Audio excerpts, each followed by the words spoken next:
Magandang araw po mga Kapinoy. Kamusta po kayo? Magandang umaga, tanghali, hapon, gabi. Kahit saan parte ng mundo kayo na andun. Ngayon po ay araw ng Martes, November 26. Alas 7 ng umaga, papasok ng trabaho. Talaga naman pong maulap dito at medyo madilim pa.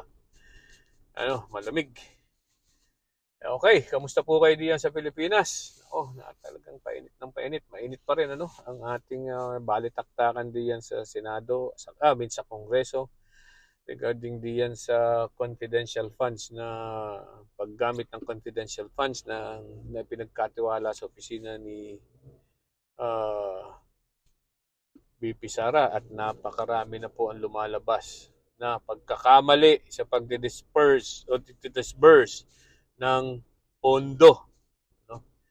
Pero hindi po yan ang ating pag-uusapan. Ang pag-uusapan po natin ngayon ay ang mga salitang binitawan ni Sara Duterte na nananakot, napapatayin si Bongbong Marcos, Lisa Araneta Marcos at si Martin Romualdez.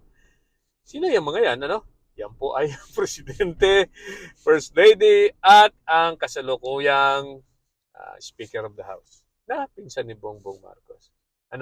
Yan. Yan po mga yan. At ang pagkakasabi po niya ay, sabi ni Sara ay, pag ako'y namatay, patayin niyo si Bongbong Marcos, Lisa Araneta at si Martin Romualdez. Alright, so pagkatapos naman po ng isang araw, sa isang ambush interview ay ang parang ang sinasabi niya sa interview ay it was taken out of context. Ang sinasabi niya ay siya daw po ay nagsalita tungkol sa kanyang murder. Alright. I don't know kung ano ibig sabihin niya nun. Siguro ibig niya sabihin nagsalita siya kung paano siya papatayin o paano siya mamatay. I don't know. But that was what she exactly said. I'm talking about my murder. Okay? So, at ngayon lumalabas po sa mga tagapagtanggol ng mga Duterte, si Bato de la Rosa, ang sinasabi niya ay ito daw naman po ay ang pagkakasalita na ay ang isang conditional threat. Ibig sabihin, ano ba yung conditional threat? Ang ibig niya sabihin ay yan daw pong threat na yon ay kung sakalit sa buhay ng presidente at presidente at ng kanyang asawa at ni Martin Romualdez ay mangyayari lang daw yan kung pag pinatay si Sara Duterte. Ang ibig sabihin daw ay pananakot na niya para wag patayin si Sara Duterte. Yun ang sinasabi ng kampo ng mga Duterte, conditional threat. Okay, so ano ba talaga ang threat? Ang threat po ay isang pananakot, in simple layman's term. Yan po ay pananakot, kung ng bodily harm or anything that na po pwedeng gawin ng isang tao, sa ibang tao, Okay? Yan po ang pananakot. So pag nagsalita ka po at sinabi mong papatayin kita, ayan po ay pananakot na, At hindi po ibig sabihin na kailangang mangyari yung pananakot bago masabing krimen ang isang pananakot. Kaya nga po yan ay threat dahil yan ay pananakot. So ibig sabihin, pag ikay nagsalita at tinakot mo ang isang tao, kunyari papatayin kita, ayan na po ay isang krimen. Okay? Ang importante po diyan ay natakot. Ang importanteng elemento ng crime na yan ay nanakot ang akusado at padalawa, natakot ang tinatakot. Naintindihan po ninyo yung pong dalawang yun. Okay, so maaaring ako ay manakot ng isang tao na papatayin ko, pero kung hindi naman po natakot yung isa, ay baka wala ding krimen. So kailangan pong merong nasa isip ng tao na siya ay natakot. Okay. Doon po, tingnan natin yung ngayon yan, Tingnan natin yung sinabi ni Sara Duterte. pag ako ay namatay, patayin mo si Bongbong Marcos, Lisa Araneta, Martin Romualdez. Alright, una, meron bang krimen ng pananakot? Meron po. Ano? Tinakot po si ang mga taong yon ng pagpatay. Ano? Maaari bang gawin yon? Hindi maaari o maaring hindi o maaring mangyari. Ano? Maaring hindi o maaring mangyari. Okay, padalawa. Natakot ba si Bongbong Marcos? Ba, ayan po ay threat sa pamilya, sa presidente at sa kanyang asawa. Alright? Unang-una, natural, normal sa tao ang matakot. Kaya nga po nagkaroon agad ng meeting ang National Security Council. May heightened alert. Yan, natakot po. Alright?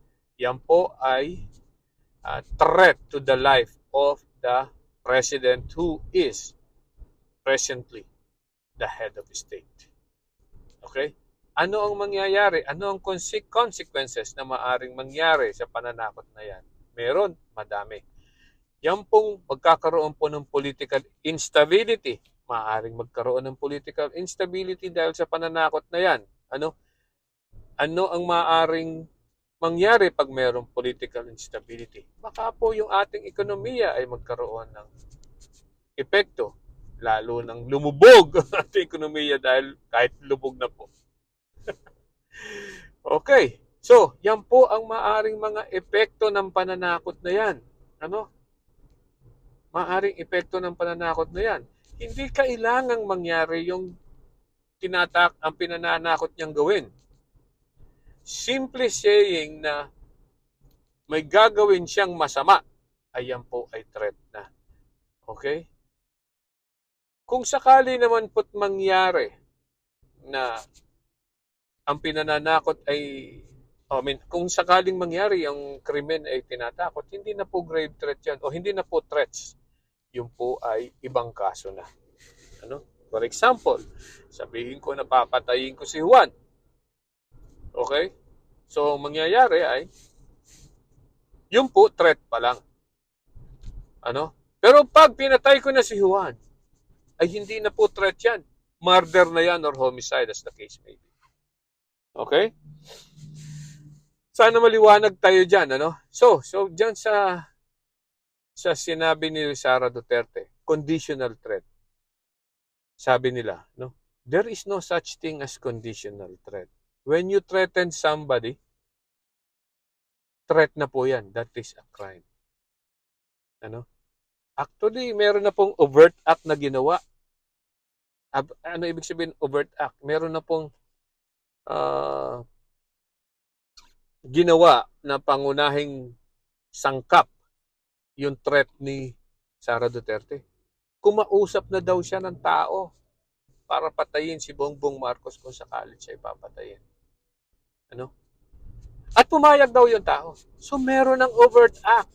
Ano yung overt act? Yung pag-hire ng taong yon at pagkakasunduan nila. Meron na pong conspiracy. Di ba? Yan po yun. May conspiracy to commit the crime.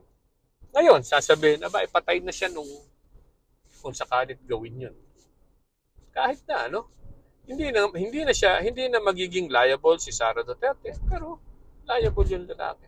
But the mere fact, iba na po yan kung sakalit mangyari. Pero ang pinag-uusapan pa rin natin ngayon ay yung crime of threat. Ano? So, meron bang crime of threat yan? Meron po. Kaya po ngayon ay pinasumpina na ng NBI itong si Sara Duterte para sumagot tungkol dyan sa kanyang pagbabanta sa buhay ng presidente. So, sana po'y maliwanag itong aking sinasabi sa inyo. Sana po'y maliwanag para hindi po tayo magkagulo-gulo diyan sa nangyayari dyan. Sa batas po ay talagang may ginawang kalokohan itong si Sara Duterte. Ano?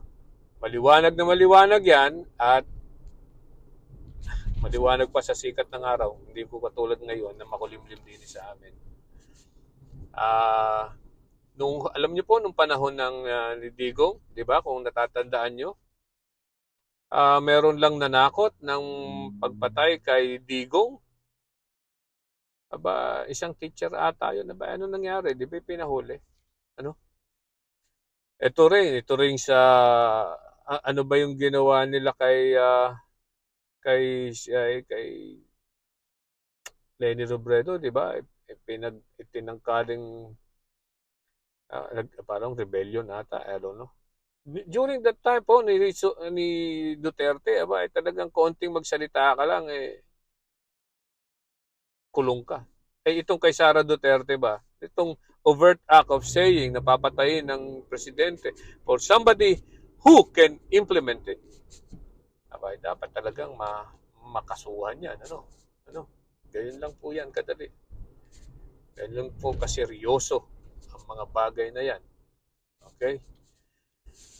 Alright. So, sabi nawa po at na liwanagan tayo sa nangyayaring ito, no? Maliwanag po na meron po talagang pananagutan itong si Sara Duterte sa ginawa niyang yan. Alright?